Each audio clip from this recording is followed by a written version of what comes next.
Skill का महत्व बहुत बढ़ गया है और हम स्किल को और नई एक ताकत देना चाहते हैं। हम इंडस्ट्री 4.0 को ध्यान में रख करके हम स्किल डेवलपमेंट चाहते हैं। हम जीवन के हर क्षेत्र में, हम एग्रीकल्चर सेक्टर में भी कैपेसिटी बिल्डिंग करने के लिए स्किल डेवलपमेंट चाहते हैं। हम तो हमारा सफाई का क्षेत्र हो, उसमें भी एक नए स्किल डेवलपमेंट की ओर बल देना चाहते हैं। और हम स्किल इंडिया प्रोग्राम को बहुत व्यापक रूप से इस बार लेकर के आए हैं।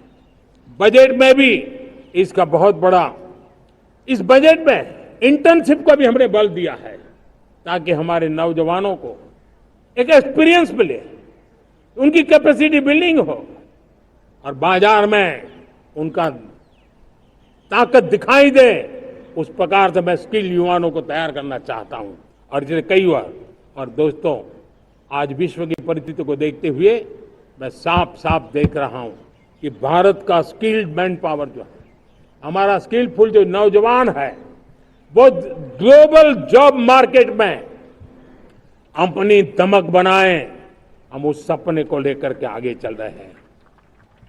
साथियों, विश्व जिस तेजी से बदल रहा है, जीवन के हर क्षेत्र में साइंस और टेक्नोलॉजी का महत्व बढ़ता चला जाने वाला है।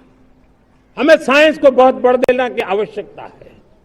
और मैंने देखा चंद्रयान की सफलता के बाद हमारे स्कूल कॉलेज के अंदर साइंस और टेक्नोलॉजी के प्रति एक नई रुचि का वातावरण बना है, नई दिलचस्पी बढ़ी है। तब हमारे शिक्षा संस्थानों ने ये जो मनोभाव बना है, उसको नर्चर करने के लिए आगे आना होगा। भारत सरकार ने भी रिसर्च के लिए सपोर्ट बढ़ा दिया है। हमने ज्यादा से ज्यादा चेस्ट स्थापित किए हैं। हमने नेशनल रिसर्च फाउंडेशन बना करके हमने उसको एक कानूनी परिवेश में ला करके स्थायी रूप से एक व्यवस्था विकसित की है ताकि रिसर्च को लेकर के निरंतर बल मिले और ये रिसर्च फाउंडेशन उस काम को करे। मेरे बड़े गर्व की बात है कि बजट में हमने 1,00,000 करोड़ रुपया रिसर्च और इनोवेशन के लिए हमने देने का निर्णय किया है ताकि हमारे देश के नौजवान के पास जो आइडियाज है, उस आइडियाज को हम जमीन पर उतार पाए। साथियों, आज भी हमारे देश में मेडिकल एजुकेशन के लिए हमारे बच्चे बाहर जा रहे हैं। वैसा कहा हमारे वो ज्यादातर मध्यम वर्गीय परिवार के, उनके लाखों करोड़ों रुपए खर्च हो जाते हैं। और तब जाकर के हमने पिछले 10 साल में मेडिकल सीटों को करीब करीब 1,00,000 कर दिया। आज मैं करीब 25,000 युवा हर साल विदेश में मेडिकल एजुकेशन के लिए जाते हैं। और ऐसे ऐसे देश में जाना पड़ रहा है, कभी कभी जो मैं सुनता हूं तो हैरान हो जाता हूं। और इसलिए हमने तय किया है कि अगले 5 साल में मेडिकल लाइन में 75,000 नई सीटें बनाई जाएगी। मेरे प्यारे देशवासियों, विकसित भारत 2047 वो स्वस्थ भारत भी होना चाहिए। और जब स्वस्थ भारत हो तो आज जो बच्चे हैं उनके पोषण पर आज से ही ध्यान देने की जरूरत है। और इसलिए हमने विकसित भारत की जो पहली पीढ़ी है उनकी तरफ विशेष ध्यान दे करके हमने पोषण का एक अभियान चला है। हमने राष्ट्रीय पोषण मिशन शुरू किया है। पोषण को हमने प्राथमिकता दी है। मेरे प्यारे देशवासियों, हमारी कृषि व्यवस्था को ट्रांसफॉर्म करना बहुत जरूरी है, समय की मांग है। हम सदियों से जिस परंपरा में दबे हुए हैं, जकड़े हुए हैं, उससे मुक्ति पानी होगी। और हमारे किसानों को उसके लिए हम मदद भी दे रहे हैं। हम उसको ट्रांसफॉर्म करने की दिशा में लगातार काम करते आए हैं।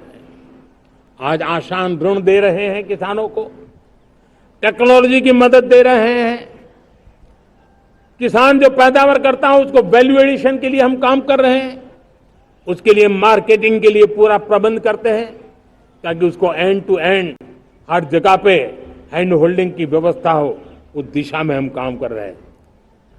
आज जब धरती माता के प्रति सारा विश्व चिंतित है, जिस प्रकार से उर्वरक के कारण हमारी धरती माता की शहद दिनों दिन बिगड़ता जा रही है, हमारी धरती माता की उत्पादकता क्षमता खत्म होती चली जा रही है, कम होती चली जा रही है, और उस समय मैं मेरे देश के लाखों किसानों का आभार व्यक्त करना चाहता हूं, जिन्होंने प्राकृतिक खेती का रास्ता चुना है और हमारी धरती माता की सेवा करने का भी उन्होंने बीड़ा उठाया है। और इस बार बजट में भी हमने प्राकृतिक खेती को बल देने के लिए बहुत बड़ी योजनाओं के साथ बहुत बड़ा बजट में प्रावधान किया है। मेरे प्यारे देशवासियों, आज दुनिया की स्थिति में देखता हूं, पूरा विश्व होलिस्टिक हेल्थ केयर की तरफ मुड़ रहा है, और तब उनको ऑर्गेनिक फूड ये उनकी प्रथम पसंद बनी है।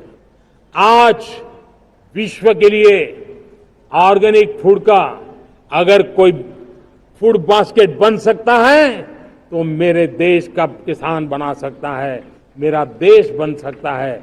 और इसलिए हम आने वाले दिनों में उस सपने को लेकर के आगे चलना चाहते हैं, ताकि ऑर्गेनिक फूड की जो विश्व की मांग है, उस ऑर्गेनिक फूड का बास्केट हमारा देश कैसे बने, किसानों का जीवन आसान बने, गांव में टॉप क्लास इंटरनेट कनेक्टिविटी मिले, किसानों को स्वास्थ्य सुविधाएं मिले, किसान के बच्चों को पढ़ने के लिए स्मार्ट स्कूल अवेलेबल हो, किसान के बच्चों को रोजगार उपलब्ध हो।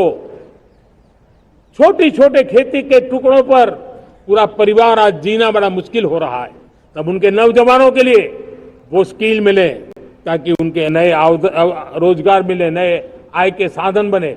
इसका एक कॉम्प्रिहेंसिव प्रयास हम कर रहे हैं। बीते वर्षों में वुमेन लेड डेवलपमेंट मॉडल पर हमने काम किया है।